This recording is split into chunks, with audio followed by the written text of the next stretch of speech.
Hello, my darlings, and welcome back to Kacy's Boudoir, your sanctuary for sensual living, bold confidence, and the kind of self-love that tells the truth, even when it's complicated.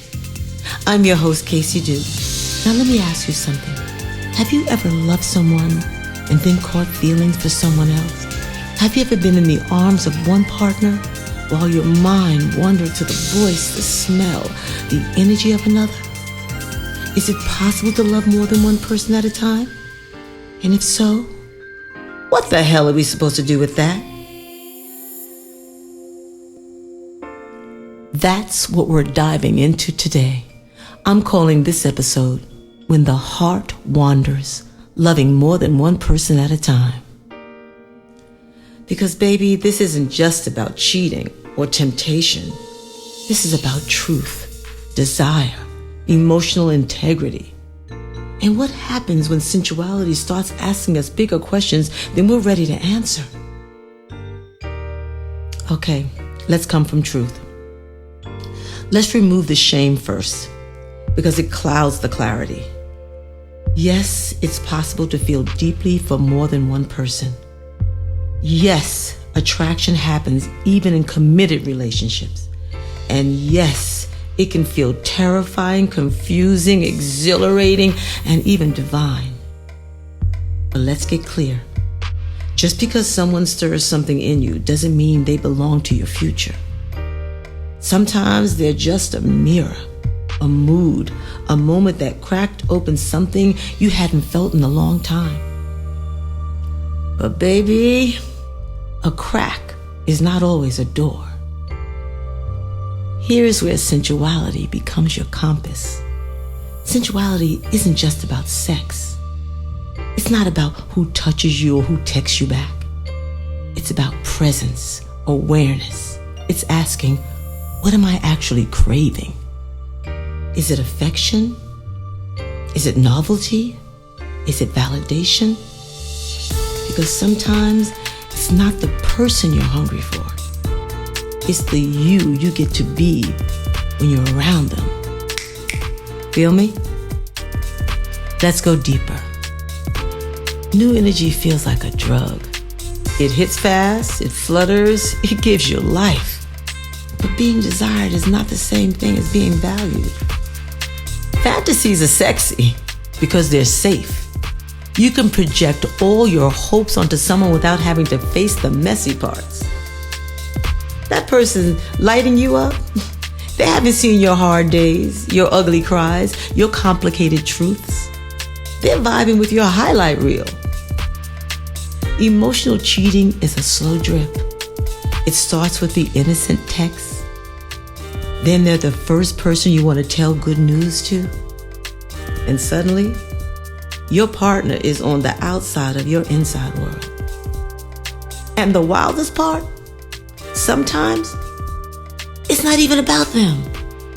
It's about you, craving to be free, seen, desired, wild again.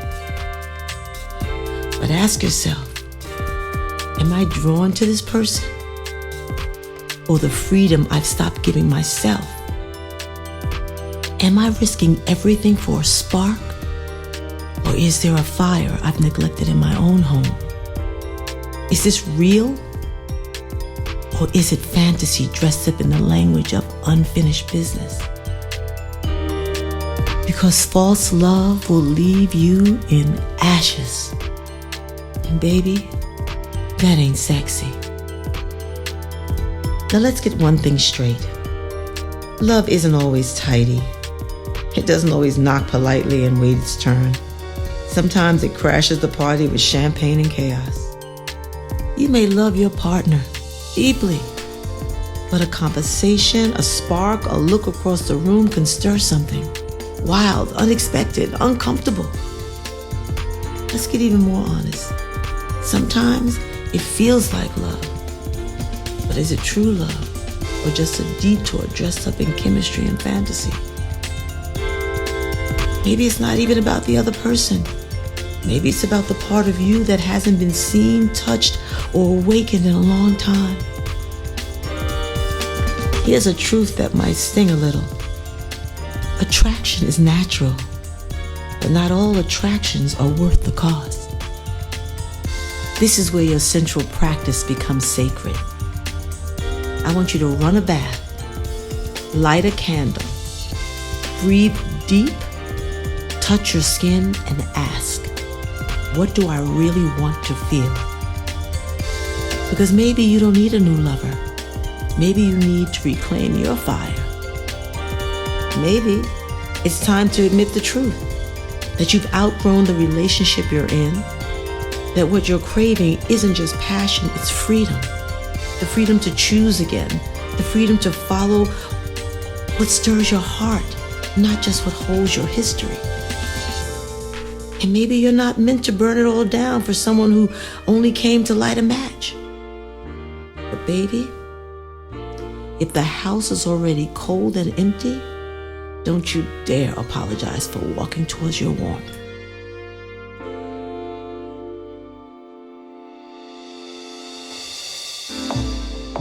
I think it's time for your central homework. Tonight, you're going to pour yourself a glass of wine or herbal tea, light a candle, and ask yourself, if I can feel one thing in love right now, what would it be? Security, excitement, tenderness, lust, freedom? Write it down. Let it come from your body, not your logic. Then ask, who or what gives me this feeling? Am I chasing this outside myself, or can I awaken it within? No shame, just clarity.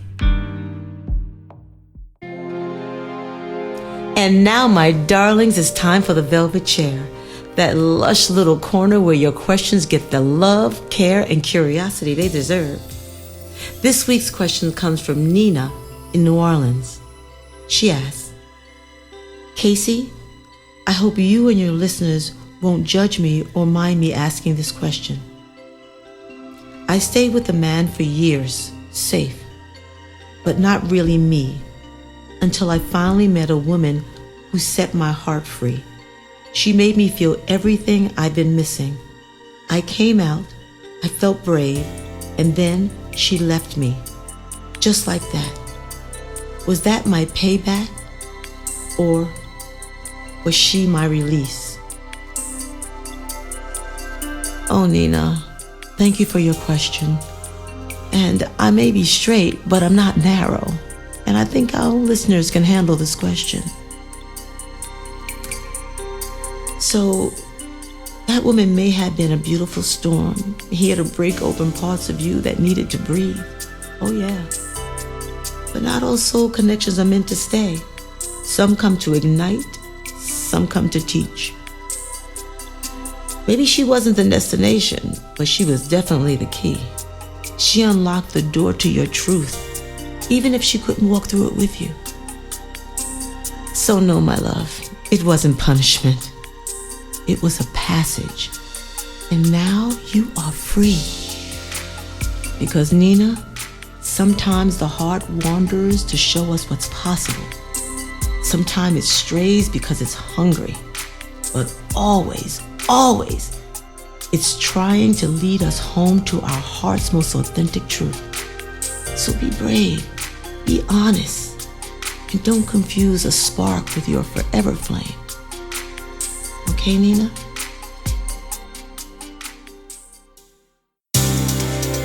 That's it for today's episode, my love. You are not broken. You are becoming. Desire is not your enemy, but it is your responsibility. Move slowly, lead with truth, and don't confuse intensity with intimacy. You can forgive yourself, you can choose better, you can stay or walk away. But baby, do it with your soul intact. And remember, stay soft, stay sovereign, and always stay unapologetically you. Velvet kisses coming at you. Mwah!